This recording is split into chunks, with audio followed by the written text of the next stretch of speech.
Hey everybody, Ryan here at eTrailer. Today we're going to be taking a look at your best suspension enhancement options on your 2020 Jeep Gladiator. So we're going to have two different options.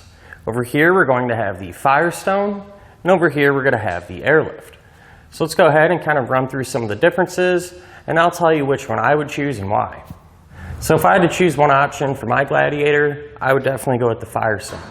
That's because the quality of construction, the amount we can adjust them, and the fitting on the top of the bag is going to be less likely to leak. So with that being said, let's go ahead and do a side-by-side comparison. That way you can see what I was talking about. So the quality of construction, when you get the Firestone bags in your hand, you're going to be able to tell that they're really durable, really thick and well built, and overall just feels like they should last a really long time. Nice and thick, solid, and shouldn't break down or wear out over time. That doesn't take away from the Airlift, saying they're not well built, but just compared to the Firestones, they're much thinner, much more rubbery feeling almost, and in my opinion, just feels like they could crack and maybe not last as long as the Firestones would. So a pretty common issue with these types of airbags is leaks at the fitting, and I think the Firestone has an advantage there as well. The Airlift is going to have just a brass fitting that is barbed and an airline just slides over it. The Firestone, however, is going to have more of a Schrader valve, and so it's going to be thicker. How it's embedded into the bag just feels really durable. You can't really bend or flex it, and so in my opinion, that's really going to eliminate any leaks that could potentially happen, because it's going to be more secure and thicker. As opposed to here, I feel like this fitting, you can really just bend it around easily. I feel like after a while of use, if the bag's not sitting in there perfectly straight, with that kind of bending back and forth, I could just see it being a weak point and developing a leak.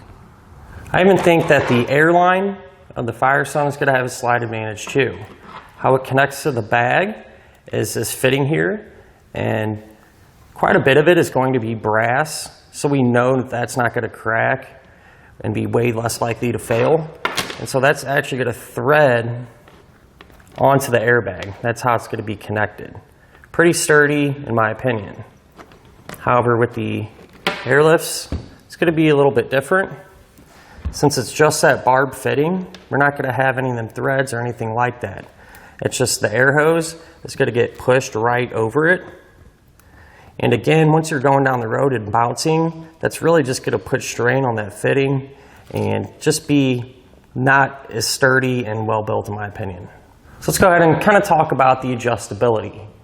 Both sets of bags are going to have the same load carrying capacity of up to 1,000 pounds, but the Firestones are going to be adjustable from 5 psi all the way up to 70 psi, as to where the Airlifts are going to be adjustable from 5 to 35. So although they can have or handle the same amount of weight, the Firestones, you're going to be able to fine tune them a little bit more. You have a bigger range of air pressures you can set at, and that should allow you to find that more comfortable ride or that exact pressure that works the absolute best. Now, as far as the installation goes, they're going to be really similar. They're going to come with everything you need.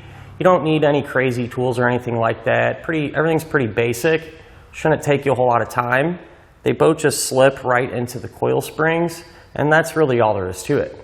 So I've actually had personal experience with the Firestones on a Gladiator, and driving that Gladiator before and after having these installed is a major improvement.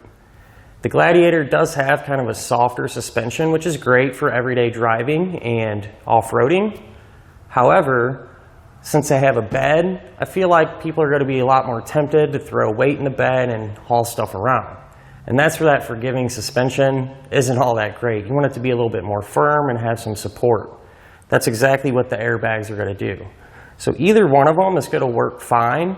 It's really just going to depend on your preference and what you plan on using your Gladiator for. And that'll finish up our look at of our best suspension enhancement option for your Jeep Gladiator. I hope you find this information useful and it helps you pick which option is best for you.